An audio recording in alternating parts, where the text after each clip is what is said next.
I was even thinking about that when I was watching the film last night. Yeah.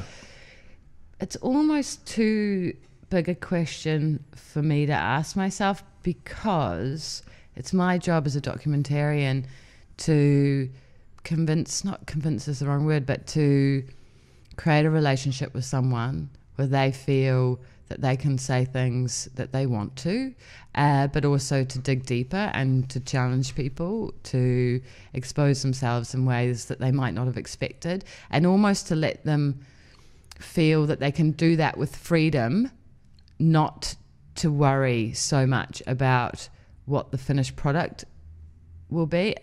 I'm not being that clear, but I sort of mean, like, if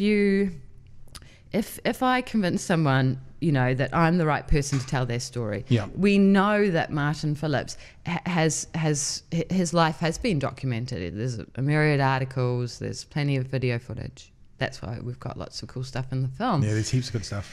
But so he had a story to tell, and for many years he's been telling a story about why it didn't work and why the band never achieved the full expectations that maybe were around it in the 90s, in the early 90s.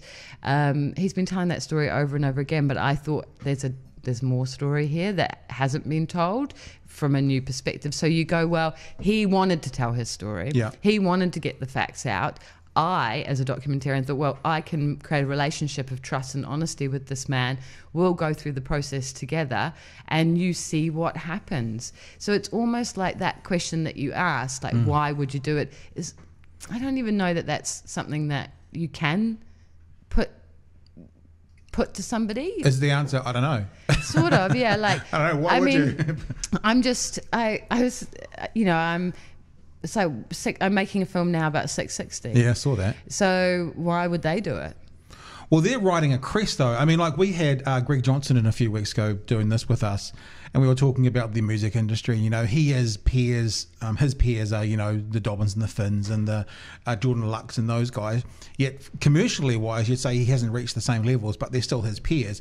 And he talked about 660. It wasn't long after their Western Springs concert, and he goes, you know, these kids are making buy your house money at the moment, and so why wouldn't you want to document that? That makes sense. Whereas you look at Martin, and you kind of think, well, what went wrong? I do, but you see, the thing is, why would 660 want to bare their souls to me? Like, they're giving me access in a way that they don't have to. They don't have to share the intimacy they're giving me, just like Martin doesn't. But for some reason, they feel they've got something to share with people.